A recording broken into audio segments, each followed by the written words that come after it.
మా వ్యాపారాలు పూర్తిగా తగ్గిపోయినాయి ఈ కూటమి ప్రభుత్వం వచ్చిన తర్వాత.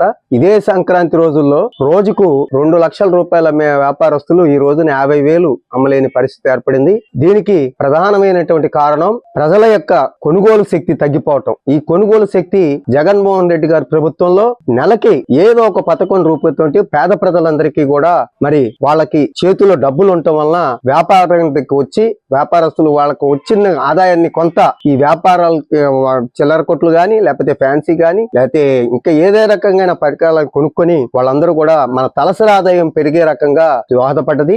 ఇప్పటికీ తిరువూరులో 7 నెలల కాలంలో కిరాణా వ్యాపారస్తులు 4 మరి షాపు క్లోజ్ చేయటం జరిగింది. అలానే ఫ్యాన్సీ కొట్లు ఏ షాప్ లో అయినా సరే వ్యాపారం పూర్తిగా తగ్గిపోయింది. 100కి 100 పాళ్ళు. ప్రజల దగ్గర డబ్బు లేదు.